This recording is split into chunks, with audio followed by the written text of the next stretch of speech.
Okay, good morning, everybody. Hope you guys are doing well today. So, we are going to talk about Chapter 2, Section 5. And Chapter 2, Section 5 deals with absolute values and absolute value expressions. So, some of this you may have learned before, and then I'm guessing a lot of this you've never seen before, so it's going to be new material. So, let's get started. The first thing that I want you to recognize, and you can see on this number line right here, is what an absolute value is. An absolute value uh, asks you what the distance is from zero. So if you were to look at this expression right here, we have the absolute value of 5, and that distance is 5. If I look at this number, there's a negative 5. So if I look for the absolute value of negative 5, you can see that distance is also 5.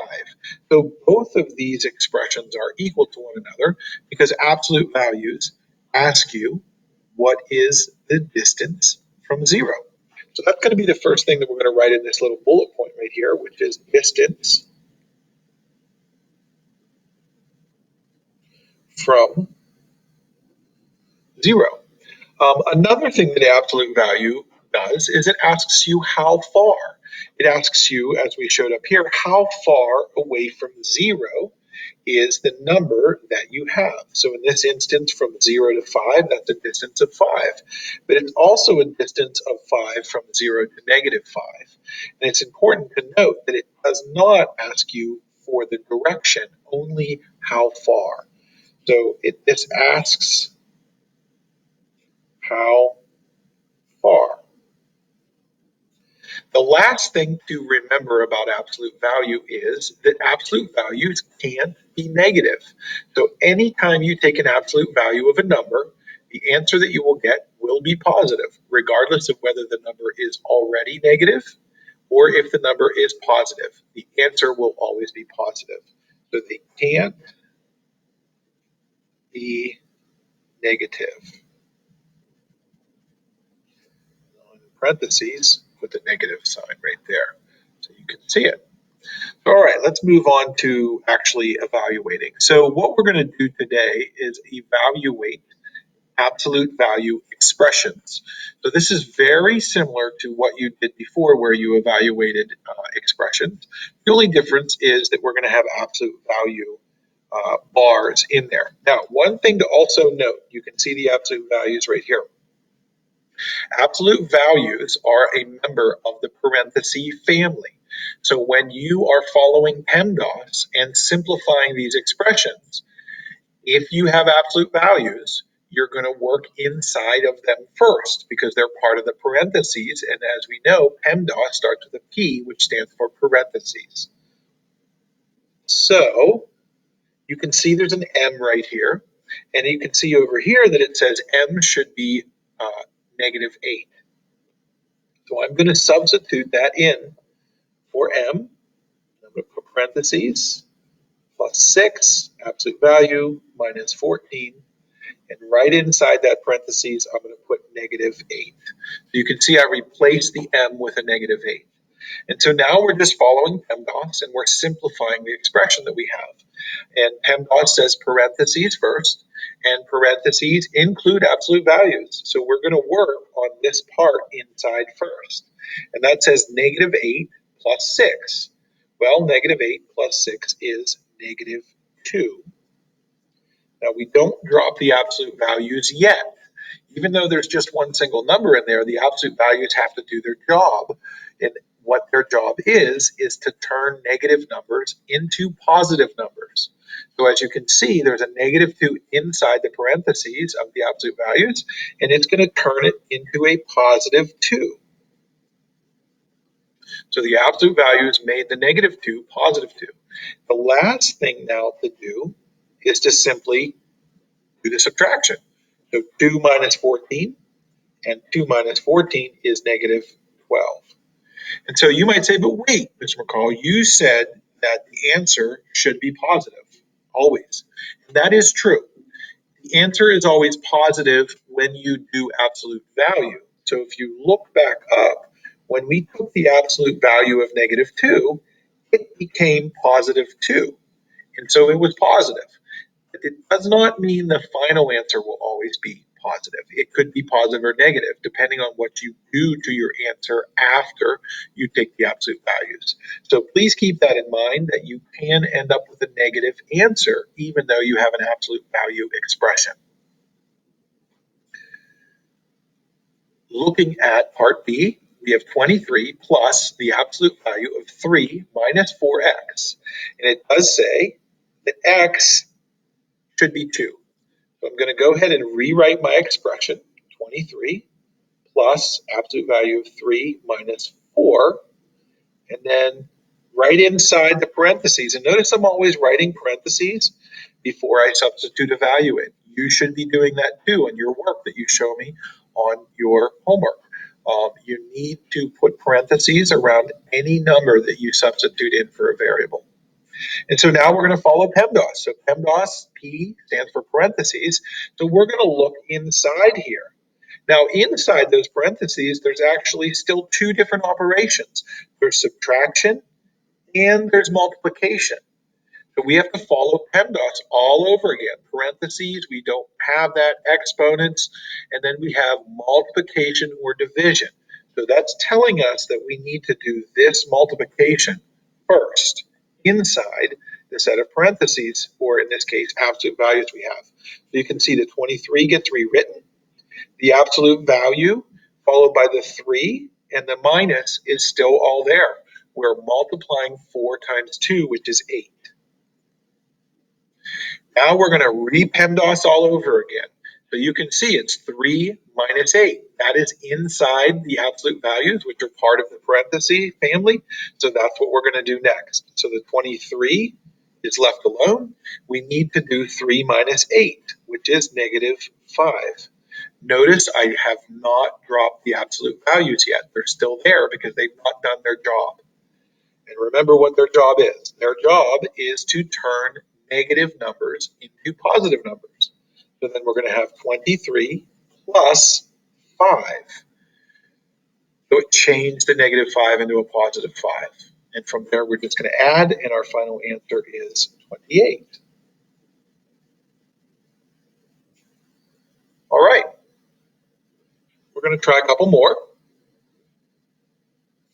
Move down to C and D. Let's try part C. So same as before, we have a variable t right there, and you can see that t is equal to 1. So I'm going to substitute that in. When I do that, put a set of parentheses,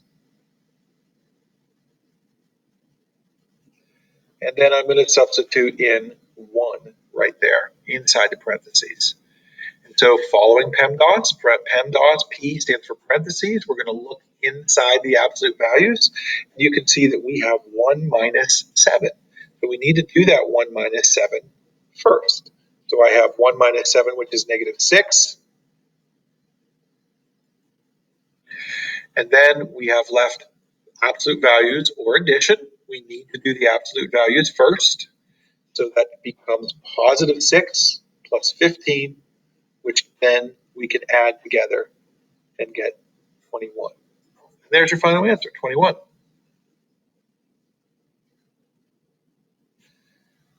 Part B, pretty much the same as all the other ones that we've done so far. There's a variable A, and we're going to substitute negative 19 in for A. So we're going to have A plus 8 minus 6. Inside the parentheses, I'm going to put a negative 19 like that. We are going to add inside the parentheses negative 19 plus 8. That gives me negative 11. And then minus 6. From there, we need to do the absolute values, which gives me then 11 minus 6. And 11 minus 6 is 5. There's your final answer. Two more.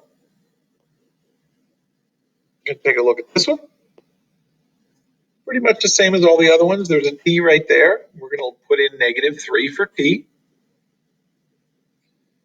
So when I do that, I have 4 parentheses, minus 2, minus 5. And inside that set of parentheses, I'm going to write a negative 3. Now, I want to show you why I want you to use parentheses. Had you not used parentheses, you would have had this. And if you look at this expression that I just wrote here, that is not the same as this. Where it's different is right here. This says 4 minus 3. Here, this says 4 times negative 3. That is definitely different.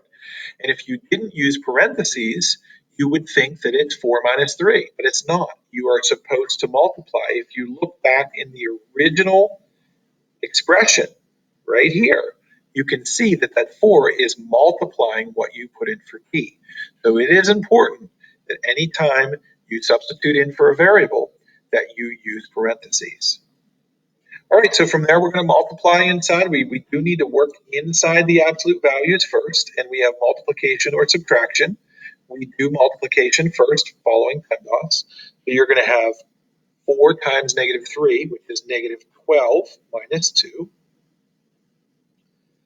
We still need to clean up the inside first. So we have negative 12 minus 2, and negative 12 minus 2 is negative 14. Then we're going to do the absolute values. The absolute value of negative 14 is positive 14. And 14 minus 5 is 9. So there's our final answer.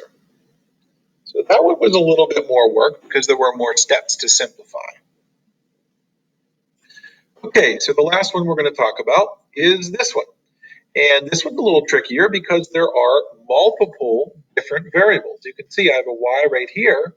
And it says y is 7, but then we have an x variable right here, and this says x is negative 2. So we need to make sure that we're substituting the correct variable into the correct place.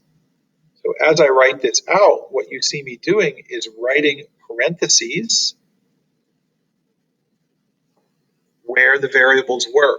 Now I'm going to go back in, I'm going to substitute the numbers in. So the 7 goes in for the first one, and negative 2 goes in for the second one.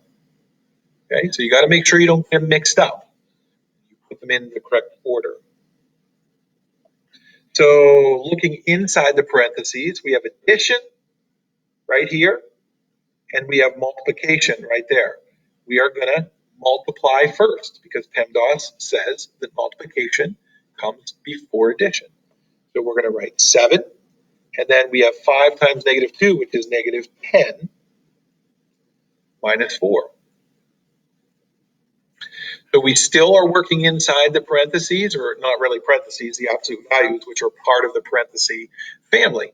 So we still need to do the 7 minus 10 first, which is negative 3. Then we're going to take the absolute value of negative 3, which is positive 3. And then the last thing we're going to do is subtract, and we would get negative 1. So the final answer for that one is negative 1. So, all right, guys, that's it. That's what I've got for you today. Hopefully those examples made sense. And as always, if you have any questions, feel free to email me. Have a great day.